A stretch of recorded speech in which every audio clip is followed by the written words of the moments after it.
আরজি করে ট্রেড কালচারের অভিযোগের আঙুল 3 জুনিয়র চিকিৎসকের দিকে। অভিযোগ উঠেছে এক রোগীকে ইমার্জেন্সিতে তারা 3.5 ঘন্টা ফেলে রাখেন, আর এ নিয়ে প্রতিবাদ করায় কর্তব্যরত সিনিয়র ডাক্তারকে 3 জুনিয়র চিকিৎসক হুমকি দেন। আবার আরজি কর, এবার সেখানে থ্রেড কালচারের অভিযুক্ত 3 জুনিয়র ডাক্তার। এই জুনিয়র ডাক্তাররা আরজি কর ইস্যুতে বিচারের দাবিতে পথে নামেন। হাসপাতালে থ্রেড কালচারের বিরুদ্ধে সরব হন। তাদের বিরুদ্ধেই এবার থ্রেড কালচারের অভিযোগ। এই অভিযোগ করেছেন আরজি কর হাসপাতালেরই সিনিয়র ডাক্তার তাপস প্রামাণিক। ঘটনার সূত্রপাত ইমার্জেন্সিতে আসা এক রোগীর ভর্তি নিয়ে। উত্তর 24 পরগনার হাড়োয়ার বাসিন্দা সুজিত ঘোষ। বুধবার বিকেলে তাকে আরজি করে নিয়ে যাওয়া হয়। অভিযোগ, পারিবারিক বিবাদে তিনি বিষ খান।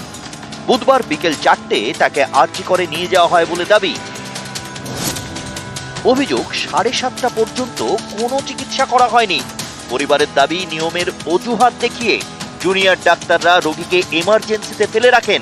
শুধু তাই নয়, 3 জুনিয়র ডাক্তার রোগীর পরিবারকে চাপ দিয়ে মুচলেখা লিখিয়ে নেন বলেও অভিযোগ। যাদের বিরুদ্ধে অভিযোগ তারা হলেন রুবেল মাঝি, স্মৃতিশ এবং এক মহিলা জুনিয়র ডাক্তার। এই 3 জুনিয়র ডাক্তারের সঙ্গে এক নার্সও ছিলেন বলে দাবি। দীর্ঘক্ষণ রোগী ফেলে রাখার অভিযোগে সরব হন এমার্জেন্সিতে কর্তব্যরত সিনিয়র ডাক্তার তাপস প্রামাণিক। তখন জুনিয়র ডাক্তার রুবেল এবং স্মৃতিশ তাকেও হুমকি দেন বলে অভিযোগ। মহিলা জুনিয়র ডাক্তার এবং নার্স তাকে হেনস্থা করেন বলেও দাবি। কালকে 2টো পয়জনিং কেস এসেছিল, 2টো ছিল, তো 2টো পেশেন্টকে খারাপ দেখে আমরা আমাদের গ্রুপ বিকে দিয়ে অ্যাডমিশন করে আর কি আমাদের যে মেডিসিন ওয়ার্ড আছে সেখানে পাঠিয়ে দেওয়া। এখন আমার বক্তব্য ছিল যে ট্রিটমেন্ট ফার্স্ট, পুলিশ কেসটা পরে করা যেতে পারে। এবার ওদের বক্তব্য পুলিশ কেস কেন করানি তার জন্য রিসিভ করবে না, ওটাকে রিটার্ন করে। তারপরে আমি ওটা করে দিই এবং করে আমি নোট দিয়ে দিই যে এই যে পুলিশ আননোন ডিলে হলো এর জন্য এন্টার রেসপন্সিবিলিটি নার্সিং স্টাফকে নিতে হবে। তখন হঠাৎ করে কিছু জুনিয়র ডক্টর, সে তো রীতিমতো গুন্ডাগিরি করলো, আমাকে ধরে মারতে যাচ্ছিল। তারপরে আমি নিজে যখন বেরিয়ে যেতে যাই তারা দুজন মিলে তখন আমার পথ আটকে ধরে এবং আমাকে বাইরে বেরোতে দেয়।